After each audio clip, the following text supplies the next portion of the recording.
ಟೈಮಲ್ಲಿ ಯಾವುದೇ ಪ್ಲಾಸ್ಟಿಕ್ ಕೆಲಸಗಳನ್ನು ಮಾಡ್ಬೋದು ಮತ್ತು ಶಬ್ದ ಬರುವಂಥ ಕೆಲಸ ಯಾವುದು ಮಾಡಲಿಕ್ಕಿಲ್ಲ. ಯಜಮಾನ್ರೆ, you have to inform me. ಏನಾದರೂ ತೊಂದರೆಗಳಾದರೆ ನನಗೆ ಇನ್ಫಾರ್ಮ್ ಮಾಡಬೇಕು ಅಷ್ಟು. ನೀವು ಇಲ್ಲಿ ಒಂದು ಕೂತ್ಕೊಂಡು ಟೈಮ್ ವೇಸ್ಟ್ ಮಾಡೋದಲ್ಲ. ಅಲ್ಲಲ್ಲ, ನನಗೆ ಹೇಳ್ರಿ ನೀವು. ಅಲ್ಲ, ನೀವು ಹೇಳಲಿಕ್ಕೆ ಬೇಡ. ನೀವು ನೀವು ಅಲ್ಲ, ನೀವು ಹೇಳಿ. ಅಲ್ಲ, ನೀವು ಹೇಳಬೇಕಲ್ಲ. ನೀವು ಯಾಕೆ ಹೇಳಿಲ್ಲ ಇಷ್ಟೊಳಗೆ? ಏನು ನೋಡಿ ಹೇಳಬೇಕು ನಿಮಗೆ? ಏನು ನೋಡಿ ಹೇಳಬೇಕು? ನೀವು ಹೇಳ್ಬೇಕೇ ಬೇಡವಾ? ಅಲ್ಲ, ನೀವು ಹೇಳಬೇಕೇ ಬೇಡವಾ? ಕರೆಕ್ಟ್. ಕಾಮನ್ ಸೆನ್ಸ್ ಅಂದ್ರೆ ಜೀವ ಬದುಕಲಿಕ್ಕೆ ಇರೋದು. ನಿಮಗೇನು ಆಟ ಆಡ್ಲಿಕ್ಕೆ ಇಲ್ಲಿ ಮಾಡುವುದಲ್ಲ. ಮತ್ತೆ ನೀವು ಆಟ ಆಡೋದೆ ನೀವು. ಮತ್ತೆ ನೀವು ಹೇಳ್ಬೇಕಲ್ಲ. ನೀವು ನನಗೆ ನೀವು ಇನ್ಫಾರ್ಮ್ ಮಾಡ್ಬೇಕಾ ಬೇಡವಾ? ನೀವು ಇನ್ಫಾರ್ಮ್ ಮಾಡಕ್ಕೆ ಬೇಡವಾ? ಮೀಟಿಂಗ್ ಅಲ್ಲಿ ಡಿಸೈಡ್ ಆಗಿದೆ ಅಂತ ಏನಂತ MLA ಆಫೀಸಲ್ಲಿ ಡಿಸೈಡ್ ಆದಂತ ಹೇಳ್ತಾರೆ, ಬೇರೆ ಬೇರೆ ಹೇಳ್ತಾರೆ. ನೀವು ಇಲ್ಲಿ ಡಸ್ಟ್ ಬಂದಿದೆ ಸರ್, ನಮಗೆ ಡಿಸ್ಟರ್ಬ್ ಆಗಿದೆ, ಇಲ್ಲಿ ಡಸ್ಟ್ ಬಂದಿದೆ ಅಂತ ನೀವು ಹೇಳಬೇಕಾ ಬೇಡವಾ? ನೀವು ಇನ್ಫಾರ್ಮ್ ಮಾಡಬೇಕಿತ್ತು ನಮಗೆ. ನೀವು ಪ್ರಿನ್ಸಿಪಾಲ್ ಹೌದಲ್ವಾ? ಡಸ್ಟ್ ಬರ್ತದೆ ಅಂತ ಹೇಳಿ ಇಲ್ಲೇನು ಕಮರ್ಷಿಯಲ್ ಕಾಂಪ್ಲೆಕ್ಸ್ ಮಾಡೋದಲ್ಲ. 32 ಜನ ಸಾಯ್ತಾ ಇದ್ದಾರೆ. ಆ ಸಾಯುವವರಿಗೆ ಜೀವ ಕೊಡುವಂತ ನಾವು ಇಲ್ಲಿ ವ್ಯವಸ್ಥೆ ಮಾಡ್ತಾ ಇರೋದು. ಈ ಪ್ರಿನ್ಸಿಪಾಲ್ ಬಂದ ನಂತರ, ಇದಕ್ಕೆ ಮೊದಲು ಈ ಶಾಲೆಯಲ್ಲಿ ಒಳ್ಳೆ ಪ್ರಿನ್ಸಿಪಾಲ್ ಇದ್ರು, ಒಳ್ಳೆ ಕೆಲಸ ಮಾಡ್ತಾ ಇದ್ರು. ಇವರು ಇಲ್ಲಿ ಬಂದ ನಂತರ ಇಲ್ಲಿ ಯಾವ ಕೆಲಸಗಳಾಗ್ತಾ ನಾನು ಮೊನ್ನೆ ಹೇಳಿದ್ದೆ, ಅದನ್ನು ಬೇಗ ಮುಗಿಸ್ಬಿಡ್ಬೇಕು. ಪ್ರತಿ 1 ತಿಂಗಳಿಗೆ ಬಂದು ನನಗೆ ಅಪ್ಡೇಟ್ ಮಾಡಬೇಕು ಅಂತ ಹೇಳಿದ್ದೆ. ಇವರು ಯಾವುದನ್ನು ಮಾಡಲಿಲ್ಲ. ಇವರು ಬಂದು ಇಲ್ಲಿ ಕೂತ್ಕೊಳ್ಳೋದು, ಸಂಬಳ ತಗೊಳ್ಳೋದು. ಇವ್ರಿಗೇನು ಬಂದು ನನಗೆ ಹೇಳಲಿಕ್ಕೆ ಆಗುದಿಲ್ಲ. ಸರ್, ಈ ಥರ ಪ್ರಾಬ್ಲಮ್ ಆಗ್ತಿದೆ, ಮಕ್ಕಳಿಗೆ ಶಬ್ದ ಮಾಡ್ತಾ ಇದೆ, ಅಷ್ಟು ಇದೆ ಅಂತ ನನಗೆ ಸಾರಿ ಹೇಳಲಿಕ್ಕೆ ಆಗುದಿಲ್ವಾ? ನೀವು ಮಾತಾಡಬೇಡಿ. ಈಗ ಮತ್ತೆ ಮಾತಾಡಿ, ನಾನು ಹೇಳ್ತೇನೆ. ಅಲ್ಲ, ನೀವು ಮಾತಾಡಬೇಡ್ರಿ. ನೀವು ಇನ್ಫಾರ್ಮಿಂಗ್. ನೀವು ನನ್ನ ಹತ್ರ ಬಂದು ಇನ್ಫಾರ್ಮ್ ಮಾಡಿದ್ರ? Don't talk. ಇವತ್ತು ಬೆಳಿಗ್ಗೆ ಬಿಡಿ. ಈ ಮಕ್ಕಳಿಗೆ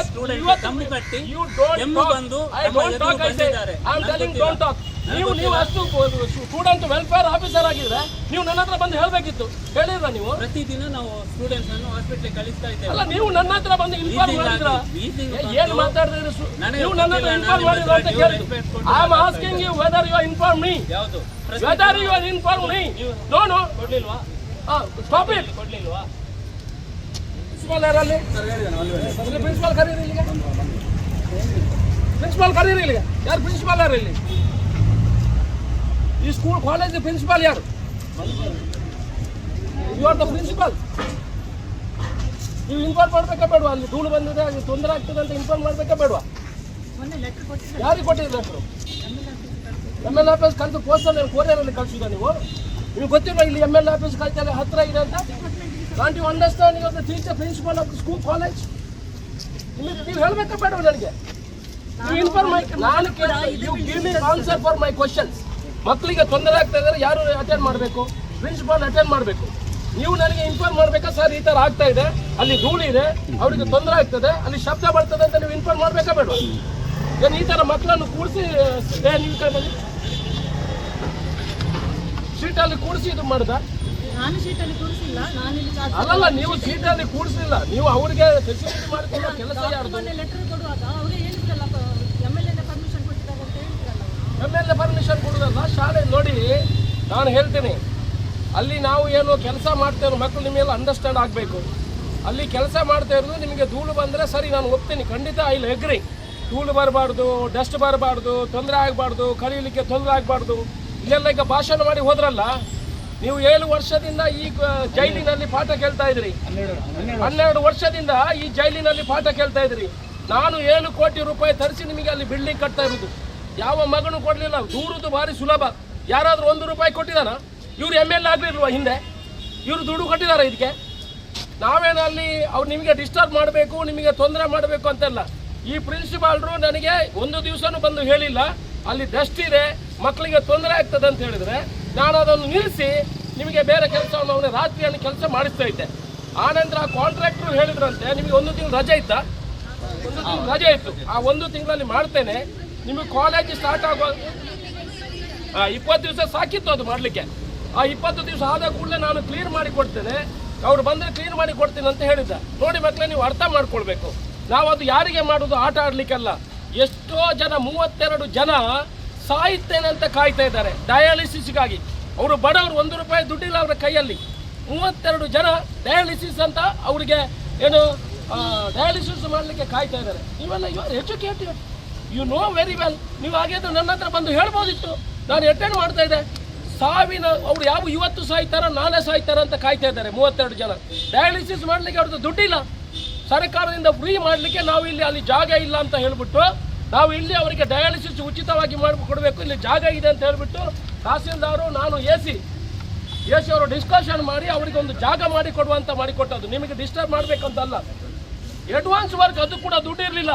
ಯಾರ ಹತ್ರ ಎಲ್ಲ ದುಡ್ಡು ಕೇಳಿ ಆ 32 ಜನ ಸಾಯ್ತಾ ಇದ್ದಾರಲ್ಲ, ಆ 32 ಜನ ಅವರ ತಂದೆ ತಾಯಿ ಮಕ್ಕಳಿಗೆ ತಾಯಿ ಸಾಯ್ತಾ ಇದ್ದಾರಲ್ಲ, ಅವಳಿಗೆ ಮುನ್ನ 15 ದಿವಸ 15 ತಿಂಗಳಾದರೂ ಬದುಕಲಿ ಅಂತ ಹೇಳಿ ಅವರಿಗೆ ನಾವಿಲ್ಲಿ ಡಯಾಲಿಸಿಸ್ ವ್ಯವಸ್ಥೆ ಮಾಡಿದ್ದು.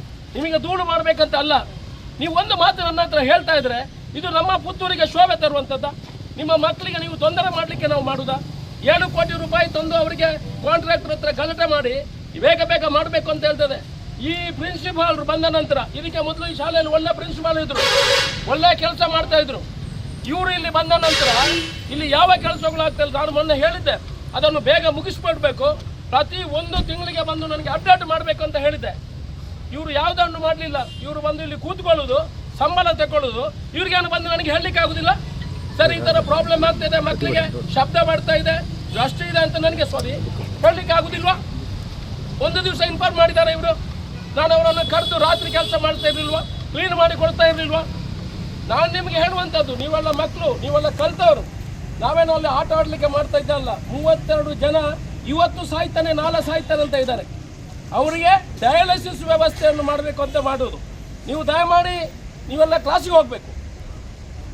ಏಪ್ರಿಲಲ್ಲಿ ನಿಮ್ಮ ಅಲ್ಲಿನ ಬಿಲ್ಡಿಂಗ್ ಓಪನ್ ಆಗ್ತದೆ, ಅಲ್ಲಿವರೆಗೆ ನಿಮಗೆ ಏನು ತೊಂದರೆಗಳಿದೆ ಆ ತೊಂದರೆಗಳೇ ಕ್ಲೀನ್ ಮಾಡುವಂಥದ್ದು, ಮತ್ತು ರಾತ್ರಿ ಕೆಲಸ ಮಾಡಿ ಬೆಳಿಗ್ಗೆ ನಿಮಗೆ ಕ್ಲೀನ್ ಮಾಡುವಂಥ ಕೆಲಸವನ್ನು ಮಾಡ್ತೇವೆ. ನೀವು ಸ್ವಲ್ಪ ಕೋಪರೇಟ್ ಮಾಡಿ. ಅದೇನು ಬೇರೆ ಕೆಲಸ ಫೈಲ್ ಇಡಲಿಕ್ಕೆ ಇನ್ನೊಂದು ಕೆಲಸಕ್ಕಾದರೆ ನಾವು ಅದು ಬೇಡವೇ ಬೇಡ. ಆದರೆ ಒಂದು 32 ಜನರಿಗೆ ಸಾಯುವಷ್ಟು ದಿವಸ ಒಂದು ಅವರನ್ನು ಎಕ್ಸ್ಟೆಂಡ್ ಮಾಡಿ ಅವರ ಜೀವನವನ್ನು ಸಾಗಿಸ್ಲಿ ಅಂತ ನಾವು ಪ್ರಯತ್ನ ಮಾಡ್ತಾ ಇರೋದು. ಅಲ್ಲ, ನೀವೆಲ್ಲ ಬೇಡ ಬೇಡ ಅವರು ಸಾಯ್ಲಿ ಅಂತ ಹೇಳಿದ್ರೆ ನಾನು ನಿಲ್ಲಿಸ್ತೀನಿ ಇವತ್ತೇ.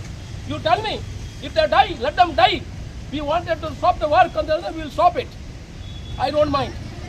ಸರ್ ಒಂದು ನಿಮಿಷ, ನಾನು ಸ್ಟೂಡೆಂಟ್ ವೆಲ್ಫೇರ್ ನೀವು ಮಾತಾಡಬೇಡಿ, ಈಗ ಮತ್ತೆ ಮಾತಾಡಿ, ನಾನು ಹೇಳ್ತೇನೆ. ತಾವು ಒಮ್ಮೆ ಬಂದು ಅಲ್ಲ, ನಾವು ನೀವು ಮಾತಾಡಬೇಡ್ರಿ.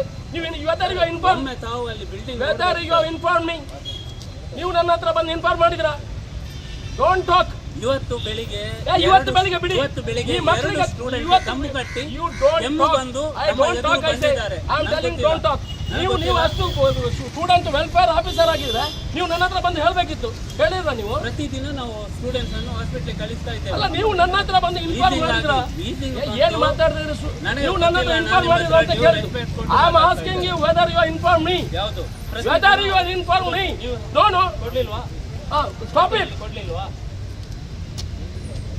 ಸ್ಟೂಡೆಂಟ್ಸ್ ನೋಡಿ, ಇವತ್ತು ಆ ಸ್ಟೂಡೆಂಟ್ಸ್ ಹೇಳಿದ್ದಾರೆ. What are you talking? I say. I am asking you whether you inform me. No. ಈಗ ಸರ್ ಒಂದು ನಿಮಿಷ, ತಾವು ಒಮ್ಮೆ ಬಂದು ಈಗ ನೀವು ಜುವಾಗಿಲ್ಲ. ಪರಿಸ್ಥಿತಿ ನಾನು ಮಾತಾಡೋದಿಲ್ಲ. ಕಾಳಜಿ ಇದೆ ನಮಗೆ, ಮಕ್ಕಳ ಬಗ್ಗೆ ಕಾಳಜಿ ಇರೋದ್ರಿಂದ ನಾನು ಮಾತಾಡೋದಿಲ್ಲ. ನೋಡಿ, ಒಂದು ನನಗೆ ಇನ್ಫಾರ್ಮೇಶನ್ ಕೊಡಬೇಕಿತ್ತು. ಇವರು ವೆಲ್ಫೇರ್ ಆಫೀಸರ್ ಒಪ್ತೇನೆ, ಇವರು ಪ್ರಿನ್ಸಿಪಾಲ್ ಸರ್ ನನಗೆ ಬಂದು ಹೇಳುದು, ಆಯ್ತು ಸರ್ ಇಲ್ಲಿ ಡಸ್ಟ್ ಇದೆ, ಇಲ್ಲಿ ತೊಂದರೆ ಇದೆ, ನೀವು ಇದನ್ನು ಕ್ಲೀನ್ ಮಾಡಿ ಕೊಡಬೇಕು, ಮಕ್ಕಳಿಗೆ ತೊಂದರೆ ಆಗ್ತದೆ ಅಂತ ಹೇಳಬೇಕಿತ್ತು. ಅದು ಮಾಡಿ ನಾವು ಮಾಡೋದಿದ್ರೆ I accept, I agree, I am responsible for this. ನಾವು I am not responsible, you are responsible, please take care. ಮಕ್ಕಳೇ ನೀವು ಹೋಗಿ ಮಕ್ಕಳ, ನಾವು ಅಲ್ಲಿ ಕ್ಲೀನ್ ಮಾಡಿಕೊಡ್ತೇವೆ, ಅದಕ್ಕೆ ಬೇಕಾಗೋದು ವ್ಯವಸ್ಥೆ ಮಾಡ್ತೇವೆ. ನೀವು ಅಲ್ಲಿ ಡಯಾಲಿಸಿಸ್ ನೀವು ಬೇಡ ಅಂತ ಈಗಲೇ ಹೇಳಿದರೆ ನಾವು ಸ್ಟಾಪ್ ಮಾಡ್ತೇವೆ. ನೀವು ಹ್ಯುಮ್ಯಾನಿಟಿ ಕನ್ಸಿಡರೇಷನಲ್ಲಿ ನೀವು ರಾತ್ರಿ ಕೆಲಸ ಮಾಡಿ ಹಗಲು ನಮಗೆ ಕ್ಲೀನ್ ಮಾಡಿ ಕೊಡಿ ಅಂತ ಹೇಳಿದ್ರೆ ಅದನ್ನು ಕ್ಲೀನ್ ಮಾಡಿ ಕೊಡ್ತೇವೆ. ಒಂದು ಧೂಳು ಮಾಡಿ ಹೋಗುವಂಥ ಕೆಲಸಗಳೆಲ್ಲ ಆಗಿದೆ, ಸಾರಣೆ ಕೆಲಸಗಳು ಮಾತ್ರ ಇದೆ, ಅದನ್ನು ರಾತ್ರಿ ಮಾಡ್ತಾರೆ. ಒಂದು 32 ಜನರಿಗೆ ಜೀವ ಕೊಡುವಂಥ ಕೆಲಸಗಳು ಆಗ್ತದೆ. ನಾವೆಲ್ಲ ಅದಕ್ಕೆ ಸಹಕಾರ ಕೊಡಬೇಕು. ಅದು ಹಗಲಲ್ಲಿ ನಿಮಗೆ ಡಿಸ್ಟರ್ಬೆನ್ಸ್ ಆಗೋದಿದ್ರೆ ನಾವು ನಿಮಗೆ ಡಿಸ್ಟರ್ಬ್ ಮಾಡಲಿಕ್ಕೆ ಹೋಗೋದಿಲ್ಲ. ರಾತ್ರಿ ಆ ಕೆಲಸವನ್ನು ಮಾಡಿ ಬೆಳಿಗ್ಗೆ ನಿಮಗೆ ಅದಕ್ಕೆ ವ್ಯವಸ್ಥೆ ಮಾಡಿ ಕೊಡ್ತೇವೆ. Okay, whether we agree? Okay ಅಲ್ವಾ? ಒಂದು 30 ಜನ ಬದುಕಲಿ, ರಾತ್ರಿ ಕೆಲಸ ಮಾಡುವ, ಬೆಳಿಗ್ಗೆ ನಿಮಗೆ ಕ್ಲೀನ್ ಮಾಡಿಸ್ಕೊಡ್ತೇನೆ. ಹೊಸ ಕಟ್ಟಡ ಏಪ್ರಿಲ್ ಅಲ್ಲಿ ನಿಮಗೆ ಸಿಗ್ತದೆ. ಕನ್ಫರ್ಮ್ ಇವ್ರು ಯಾರು ಇಲ್ಲೇ ಕಳಿಸುವ, ಈ ಟೀಚರ್ ಮಾಸ್ಟರ್ ಸರಿ ಆಗ್ತದೆ ಅಲ್ಲಿ. ನೆಕ್ಸ್ಟ್ ಫೈನಾನ್ಷಿಯಲ್ ಜನವರಿಯಾಗಿ ಬಿಟ್ಟು ಕೊಡಬೇಕಿತ್ತು. ಮೇಲ್ಗಡೆ ಕಟ್ಟಡ ಆಗದೆ ಇವರು ಹೋಗುದಿಲ್ಲ ಅಂತ ಹೇಳಿದ್ದಾರೆ. ಈಗ 9 ರೂಮ್ಸ್ಗಳು ಅಲ್ಲಿ ಸರಿಯಾಗಿದೆ. ಇವರು ಕೆಳಗಡೆ ಕಟ್ಟಡ ಮೇಲ್ಗಡೆ ಕಟ್ಟಡ ಆಗಿಯೇ ಹೋಗುದಂತ ನಿಮ್ಮ ಸ್ಟಾಫ್ಗಳೆಲ್ಲ ಡಿಸೈಡ್ ಮಾಡಿದ್ದಾರೆ. ಆಯಿತು, ಮೇಲ್ಗಡೆ ಕಟ್ಟಡ ಆದ ಮೇಲೆ ಹೋದರೆ ಒಳ್ಳೇದಿಲ್ಲ. ಕೆಳಗಡೆ ಶಬ್ದ ಬರ್ತದೆ, ಕೆಳಗಡೆ ಕೆಲಸ ಮಾಡ್ತಾರೆ. ಅದು ಈಗ 3-4 ಬಿಲ್ಡಿಂಗ್ ಅದಾಗ್ತದೆ. ಅದಾದ ಕೂಡಲೇ ಏಪ್ರಿಲ್ ನೆಕ್ಸ್ಟ್ ಫೈನಾನ್ಷಿಯಲ್ ಇಯರ್ಗೆ ನಿಮ್ಮನ್ನು ಶಿಫ್ಟ್ ಮಾಡ್ತೇವೆ. ಈಗೆಲ್ಲ ದೊಡ್ಡ ಭಾಷಣ ಕೊಟ್ಟರಲ್ಲ, 7 ವರ್ಷ ಇಲ್ಲಿ ಇದ್ರಲ್ಲ, 1 ರೂಪಾಯಿ ಕೊಡ್ಬೋದಿತ್ತಲ್ಲ ಅದಕ್ಕೆ. 7 ವರ್ಷ ಬಿಲ್ಡಿಂಗ್ ಕಟ್ಬೋದಿತ್ತಲ್ಲ ಅವರಿಗೆ. ಯಾಕೆ ಮಿಸ್ಗೈಡ್ ಮಾಡೋದು? ಇದಕ್ಕೆಲ್ಲ ರಾಜಕೀಯ ಮಾಡಬಾರ್ದು. ನಿಮಗೆ ಬ್ರೈಟ್ ಫ್ಯೂಚರ್ ಇದೆ, ಕಳೀರಿ, ಉದ್ಯೋಗ ಸೃಷ್ಟಿ ಮಾಡ್ಕೊಳ್ಳಿ. ಆಯ್ತು, ನಿಮ್ಮ ಹಕ್ಕನ್ನು ನೀವು ಕೇಳಿದ್ರಿ, ತೊಂದರೆ ಆಗಿದೆ, ಅದರಲ್ಲಿ ನಮಗೇನು ಬೇಸರ ಇಲ್ಲ. ನಮಗೆ ಬೇಸರ ಆಗಿರುವಂಥದ್ದು ಇವರು ಇನ್ಫಾರ್ಮ್ ಮಾಡಬೇಕಿದೆ. ಇವರು ಇನ್ಫಾರ್ಮ್ ಮಾಡಿ ನಾವು ಮಾಡೋದು. ಯಾರಾದರೂ ಇವರೆಲ್ಲ ಹೆಲ್ತ್ ಆರೋಗ್ಯ ಇಲಾಖೆಯವರು ಇಲ್ಲದಿದ್ದರೆ ಆ ಡಾಕ್ಟರ್ಗಳು ಏನಾದರೂ ಆ್ಯಕ್ಷನ್ ತಗೊಳ್ಳೋದಿದ್ರೆ ಓಕೆ, ಇಲ್ಲಿ ಎಗ್ರಿ. ಈ ಥರ ನಾವು ಅದನ್ನು ಕೇಳಿ ಆದರಂತ ಮಾಡೋದಿದ್ರೆ ಮಾತ್ರ ಅದಕ್ಕೆ ಆ್ಯಕ್ಷನ್ ಮಾಡಬೇಕು. ಅದು ಕೂಡ ಏನು ಮಾಡ್ತಾ ಇರೋದು, ಒಂದು 32 ಜನ ಬದುಕಲಿಕ್ಕೆ ಅವರಿಗೆ ಅದು ಕೂಡ ಸರ್ಕಾರದಿಂದ ಸಿಗಲಿಲ್ಲ. ನಾವು ಕಷ್ಟ ಮಾಡಿ ಕಾಡಿ ಬೇಡಿ ಪಬ್ಲಿಕ್ನವರನ್ನು ಬೇಡಿ ಅವರನ್ನು 32 ಜನರನ್ನು ಒಂದು 2 ವರ್ಷ 4 ವರ್ಷ ಬದುಕಲಿ ಅಂತ ನಾವು ಮಾಡ್ತಾ ಇರೋದು. ಅದು ಬೇರೆ ಪ್ರೈವೇಟ್ CSR ಫಂಡ್ ತಂದು ಅದನ್ನು ಮಾಡ್ತಾ ಇರೋದು. ಅದರಿಂದ ನೀವು ಕೂಡ ಗೊತ್ತಿದ್ದವರು ಇದ್ದೀರಿ, ದಯಮಾಡಿ ಇದನ್ನು ತಿಳ್ಕೊಳ್ಳಿ. ಕೊಟ್ಟು ದ ಕ್ಲಾಸ್ ಏಪ್ರಿಲಲ್ಲಿ ಅದು ಕೊಡ್ತೇನೆ. ಇದನ್ನು ಈಗ ಕ್ಲೀನ್ ಮಾಡಿ ರಾತ್ರಿಯಲ್ಲಿ ಮಾಡುವಂಥ ಕೆಲಸವನ್ನು ಮಾಡಿ. ಎಲ್ಲಿವರೆಗೆ ಸರ್ ಈಗ ಅಲ್ಲಿ ಕ್ಲಾಸಲ್ಲಿ ಇಡೀ ಮಕ್ಕಳಿಗೆ ಅದನ್ನೆಲ್ಲ ಕ್ಲೀನ್ ಮಾಡಿ ಕೊಡ್ತಾರೆ ಅಲ್ಲ. ಅದಕ್ಕೆ ಮೊದಲು ಅಲ್ಲಿ ಟೆಂಟ್ ಹಾಕಿ ಮಾಡಲಿಕ್ಕೆ ಆಗೋದಿಲ್ಲ. ಏಪ್ರಿಲಲ್ಲಿ ಬಿಲ್ಡಿಂಗ್ ಕನ್ಸ್ಟ್ರಕ್ಷನ್ಗೆ ಇಟ್ ವಿಲ್ ಟೇಕ್ ಟೈಮು. ನಾಳೆನೇ ಮಾಡಲಿಕ್ಕೆ ಆಗೋದಿಲ್ಲ. ಅದನ್ನು ಏಪ್ರಿಲ್ ಒಳಗೆ ಅದು ಕಂಪ್ಲೀಷನ್ ಆಗಲಿಕ್ಕೆ ಆಗ್ತದೆ. ಆಗ ನಾನು ಅದು ಮಾಡಿಕೊಡ್ತೇನೆ. ಓಕೆ, 1 ಮಂತ್ ಮಾತ್ರ ಇರೋದು. ಈಗ ಫೆಬ್ರವರಿ ಮುಗಿಯಿತು, ಏಪ್ರಿಲಲ್ಲಿ ಅಲ್ಲಿಗೆ ಶಿಫ್ಟ್ ಆಗುವ ಕೆಲಸಗಳಾಗ್ತದೆ. ಎಸ್, ಒಂದು ನಿಮಿಷ ಮಕ್ಕಳೇ. ಇವತ್ತು ನೀವು ರಸ್ತೆಯಲ್ಲಿ ಕೂತಿದ್ದೀರಿ, ರಸ್ತೆಯಲ್ಲಿ ಪ್ರೊಟೆಸ್ಟ್ ಮಾಡ್ತಾ ಇದ್ದೀರಿ, ಧರಣಿ ಮಾಡ್ತಾ ಇದ್ದೀರಿ.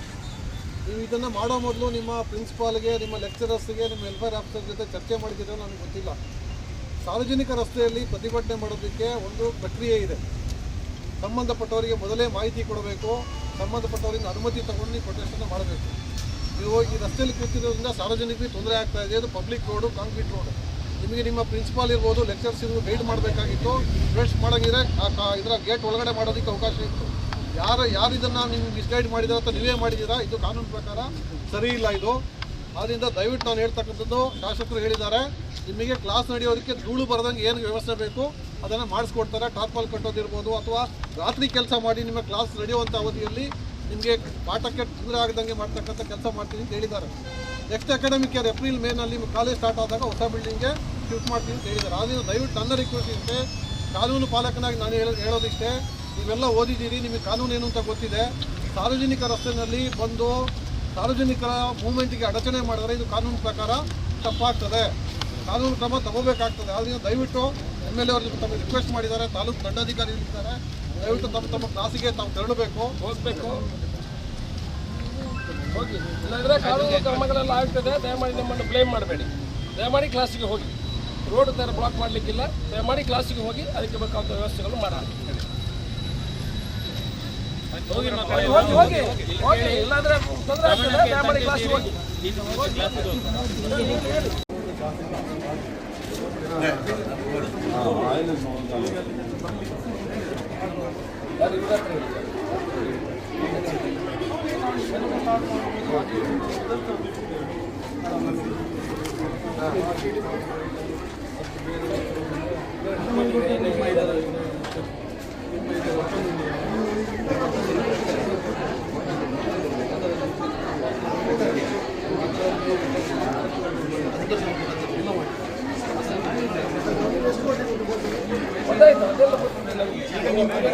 ಏನು ಹೇಳಿದ್ರಿ ಅದನ್ನು ಹೇಳಿ. ನೀವು ಈಗ ಅವರ ಕ್ಲೀನ್ ಮಾಡಿ ಕೊಡ್ತೀನಿ ಅಂತ ಹೇಳಿದ್ದೀರಾ? ನಾನು ಹೇಳಿದ್ದೇನೆ, ಕ್ಲೀನ್ ಮಾಡಿ ಕೊಡ್ತೇನೆ ಅಂತ ಹೇಳಿ 4 ಗಂಟೆ ಬಾಗಿಲು ಅಲ್ಲ 20 ದಿವಸ ರಜೆ ಇತ್ತಂತಲ್ಲ, ಆಗ ನೀವು ಯಾಕೆ ಫಿನಿಶ್ ಮಾಡಿದ್ರಿ ಕೆಲಸ? 20 ದಿವಸ ರಜೆ ಇತ್ತಂತ ಮುಗಿಸ್ಬೇಕಲ್ಲ. ಈಗ ನೋಡಿ, ನೀವು ಇಲ್ಲಿ ಶಬ್ದ ಮಾಡುವಾಗ ಅವ್ರಿಗೆ ತಪ್ಪೇನಂತದಲ್ಲ. ನಾವು ಇಲ್ಲಿ ಶಬ್ದ ಮಾಡುವಾಗ ಟಾಪ್ ಹೊಡೆದ್ರೆ ಮಕ್ಕಳಿಗೆ ಪಾಠ ಕೇಳಲಿಕ್ಕೆ ರೂಲ್ ಇದ್ದರೆ ಮಕ್ಕಳು ಬಂದು ಕೂತ್ಕೊಳ್ಳಿಕ್ಕೆ ಆಗ್ತದೆ. ಅದು ಕ್ಲೀನ್ ಮಾಡಿಕೊಳ್ಳೋ ಕೆಲಸ ನಿಮಗೆ ಅವ್ರು ಓಪನ್ ಮಾಡಿ ಕೊಡಬೇಕಿತ್ತು, ಅವ್ರು ಕೊಡಲಿಲ್ಲ. ಅವ್ರಿಗೆ ಸ್ವಲ್ಪ ಈಗೋ ಪ್ರಾಬ್ಲಮ್ ಬಂದಿರ್ಬೋದು, ತೊಂದರೆ ಇಲ್ಲ. ಈಗ ಅಲ್ಲಿ ನಾವು 32 ಜನರ ಜೀವ ಉಳಿಸುವಂಥ ಕೆಲಸ ಯಾವುದೇ ಸಮಸ್ಯೆ ಅಲ್ಲಲ್ಲ. ಈಗ ಬಿಡಿ, ಈಗ ಇಲ್ಲಿ ಮಕ್ಕಳಿಗೆ ಡಿಸ್ಟರ್ಬ್ ಆಗಿದ್ದಾಗೆ ಆಗಬೇಕು. ನೀವು ಡೇ ಟೈಮಲ್ಲಿ ಯಾವುದೇ ಪ್ಲಾಸ್ಟಿಕ್ ಕೆಲಸಗಳನ್ನು ಮಾಡ್ಬೋದು ಮತ್ತು ಶಬ್ದ ಬರುವಂಥ ಕೆಲಸ ಯಾವುದು ಮಾಡಲಿಕ್ಕಿಲ್ಲ. ಯಜಮಾನ್ರೆ, you have to inform me. ಏನಾದರೂ ತೊಂದರೆಗಳಾದರೆ ನನಗೆ ಇನ್ಫಾರ್ಮ್ ಮಾಡಬೇಕು ಅಷ್ಟೇ. ನೀವು ಇಲ್ಲಿ ಬಂದು ಕೂತ್ಕೊಂಡು ಟೈಮ್ ವೇಸ್ಟ್ ಮಾಡೋದಲ್ಲ. ಅಲ್ಲಲ್ಲ, ನನಗೆ ಹೇಳ್ರಿ. ನೀವು ಸುಮ್ಮನೆ ಅಲ್ಲ, ನೀವು ಹೇಳಬೇಕಲ್ಲ. ನೀವು ನೀವು ಅಲ್ಲ, ನೀವು ಹೇಳಿ ಅಲ್ಲ, ನೀವು ಹೇಳಬೇಕಲ್ಲ. ನೀವು ಯಾಕೆ ಹೇಳಿಲ್ಲ ಇಷ್ಟೊಳಗೆ? ಏನು ನೋಡಿ ಹೇಳಬೇಕು ನಿಮಗೆ? ಏನು ನೋಡಿ ಹೇಳಬೇಕು? ನೀವು ಹೇಳ್ಬೇಕೇ ಬೇಡ? ಅಲ್ಲ, ನೀವು ಹೇಳ್ಬೇಕೇ ಬೇಡ?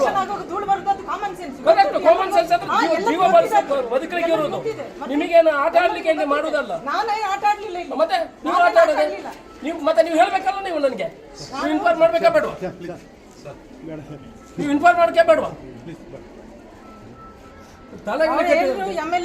ಮೀಟಿಂಗ್ ಅಲ್ಲಿ ಡಿಸೈಡ್ ಆಗಿದೆ ಅಂತ ಏನಂತ MLA ಆಫೀಸಲ್ಲಿ ಡಿಸೈಡ್ ಆದಂತ ಹೇಳ್ತಾರೆ, ಬೇರೆ ಬೇರೆ ಹೇಳ್ತಾರೆ.